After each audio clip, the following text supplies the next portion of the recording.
I still remember the exact moment I realized something was wrong.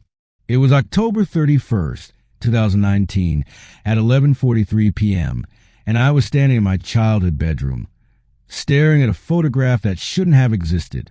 The image showed me, at that exact age, wearing those exact clothes, standing in front of the same mirror I was looking into now.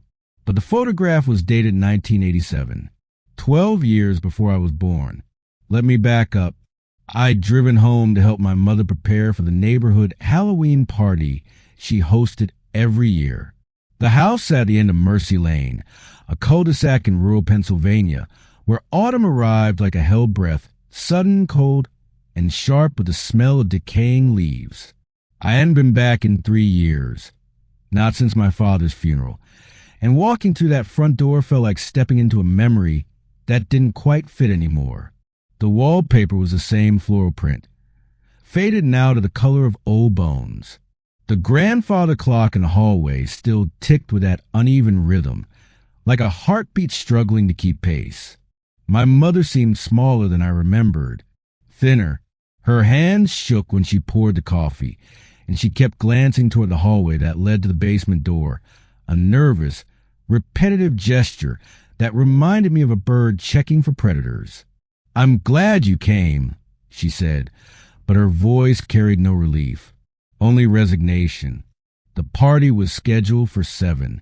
By 6:30, the house was decorated with orange lights and plastic skeletons, the kind of harmless kitsch that makes Halloween feel safe and commercial. Families began arriving. The Hendersons with their twin daughters dressed as witches, old Mr. Carmichael from 3 houses down, the Rodriguezes with their teenage son, who stood in the corner scrolling through his phone with that universal expression of adolescent boredom. Everything was normal, aggressively, suffocatingly normal. But I couldn't shake the feeling that the house was watching us, that behind the laughter and the bowl of candy corn and the kids bobbing for apples in the kitchen, something else was waiting.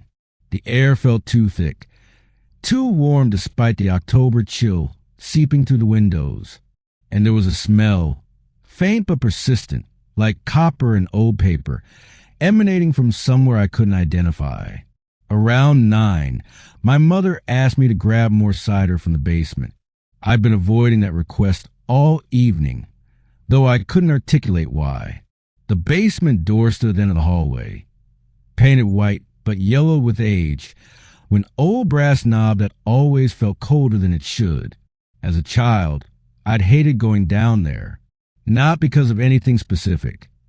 There were no ghost stories, no traumatic memories, just a bone-deep wrongness that children sense before language teaches them to ignore their instincts.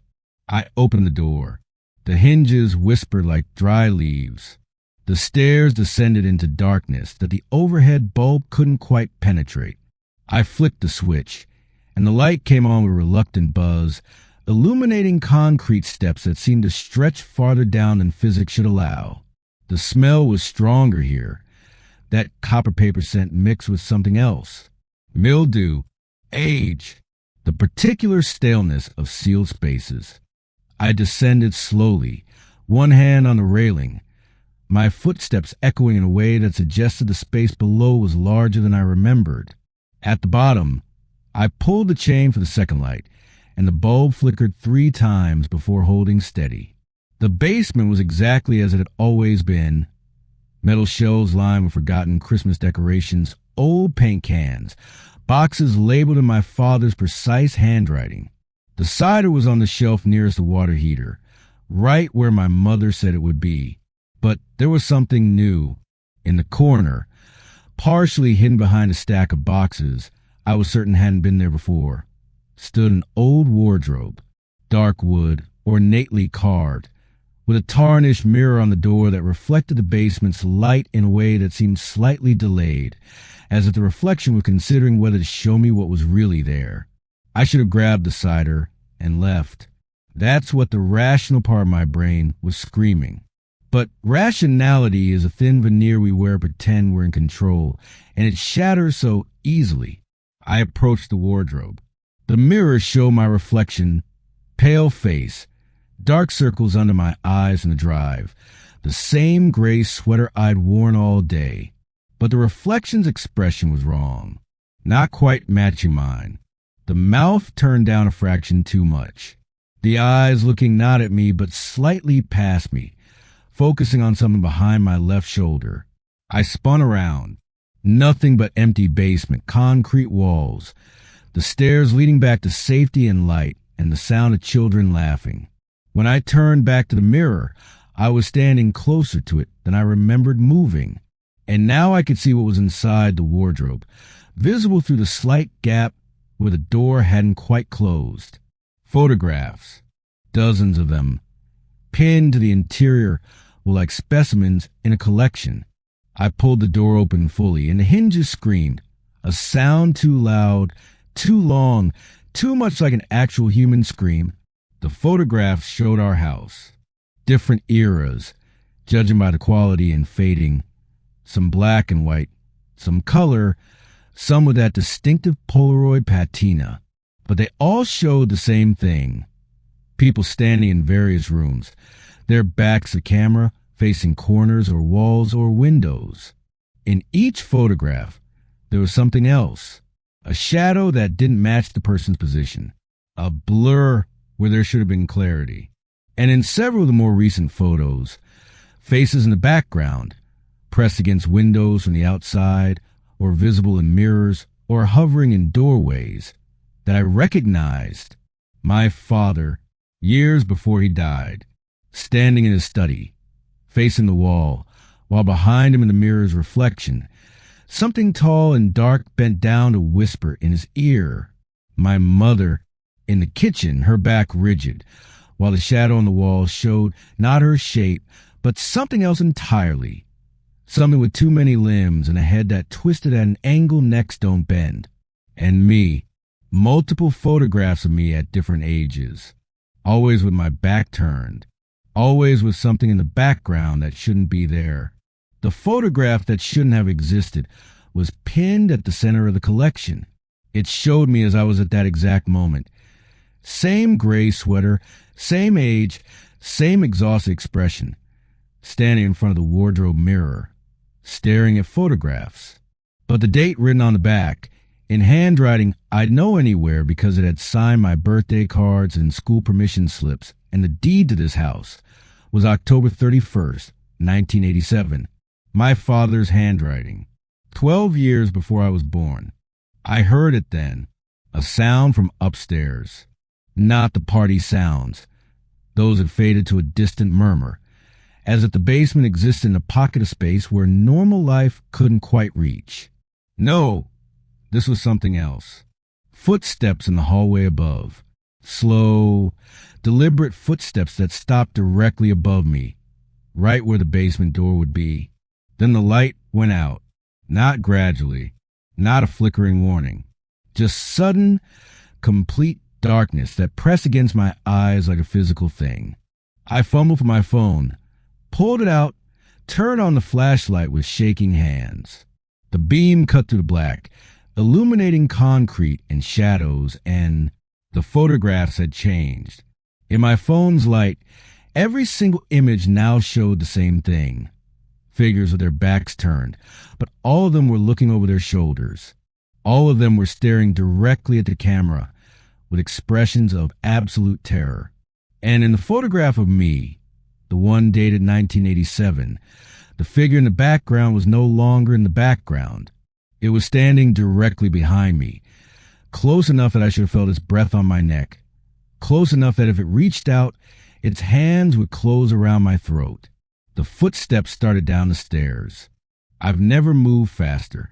I shoved past the wardrobe, dropped the phone, grabbed it again, ran for the stairs of my heart, trying to hammer its way out of my chest. The footsteps were still descending, still coming toward me, but when my flashlight beam hit the staircase, there was nothing there, just empty stairs and the white basement door at the top, now closed though I'd left it open. I took the stairs 3 at a time, grabbed the doorknob, that brass knob cold enough to burn my palm, and pulled. It didn't move. I pulled harder, twisted, yanked with all my strength, while behind me the basement seemed to expand, the darkness growing deeper, and underneath the sound of my own panicked breathing I could hear something else. A voice, familiar and wrong at the same time, calling my name in a tone that might have been my father's if my father had ever sounded like something pretending to be human.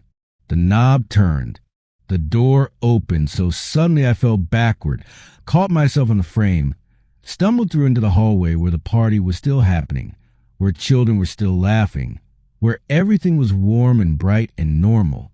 My mother stood at the end of the hallway, holding an empty tray, staring at me with an expression I'd seen before but never understood until that moment. It was the look of someone who'd been waiting, someone who knew. "You went to the basement," she said. Not a question. I couldn't speak, could only nod. She set down the tray with careful precision, walked toward me, and very gently closed the basement door. The click of the latch sounded like a cell door locking. "Your father asked you to come home, didn't he?" she whispered. "In your dreams. In those moments right before you fall asleep. You've been hearing him." I had been, for months, his voice calling my name, telling me to come home, that there was something I needed to see, something I needed to understand.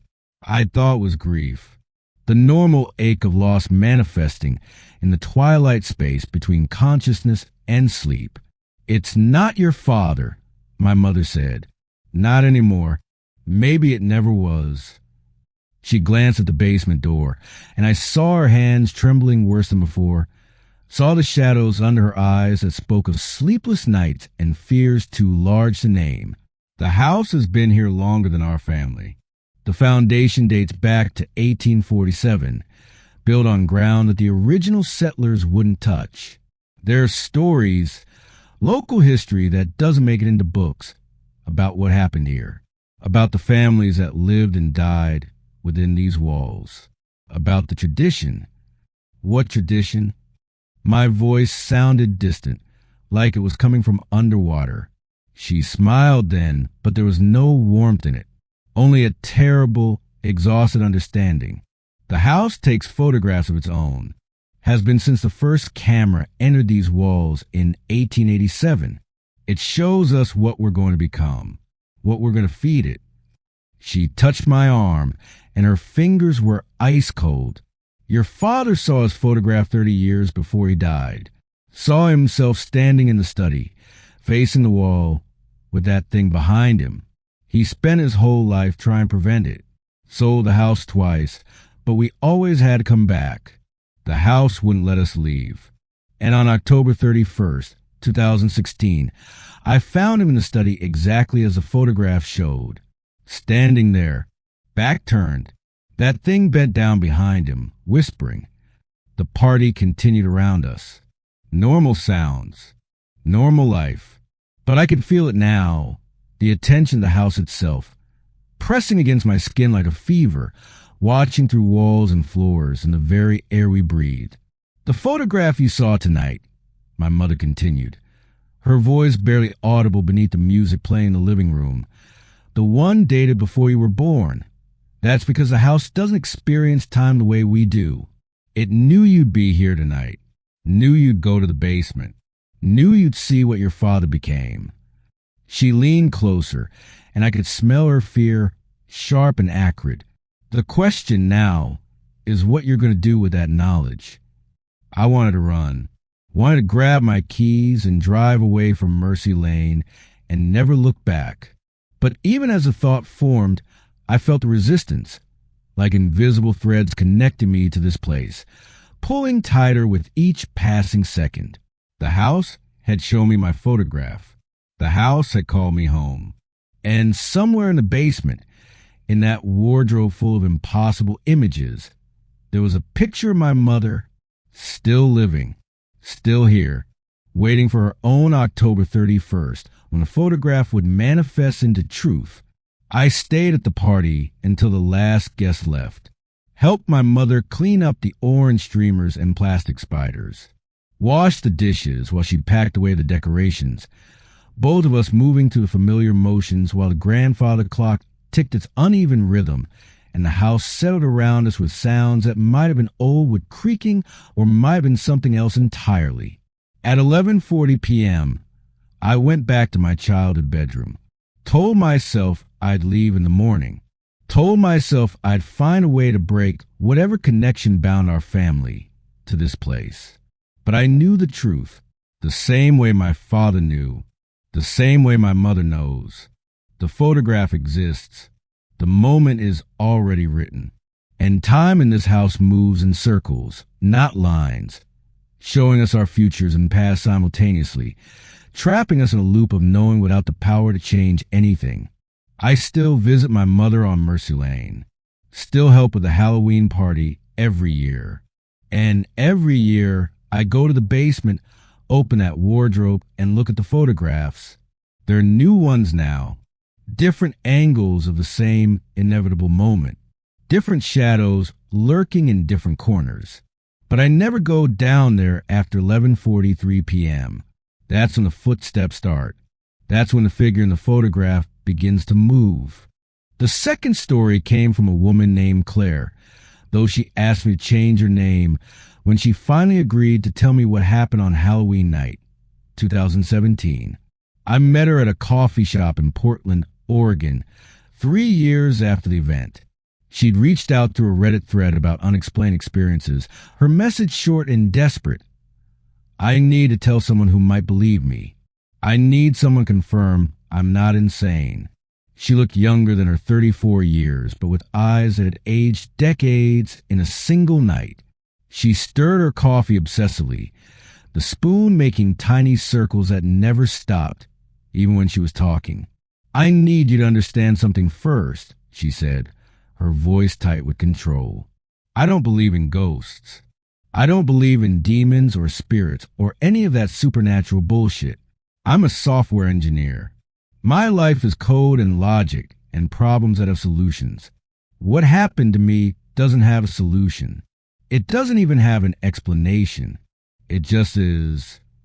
I nodded, didn't interrupt. This is how these stories always start, with a narrator establishing their rationality, their skepticism, as if that will somehow make what comes next more believable, or perhaps less terrifying. It never works.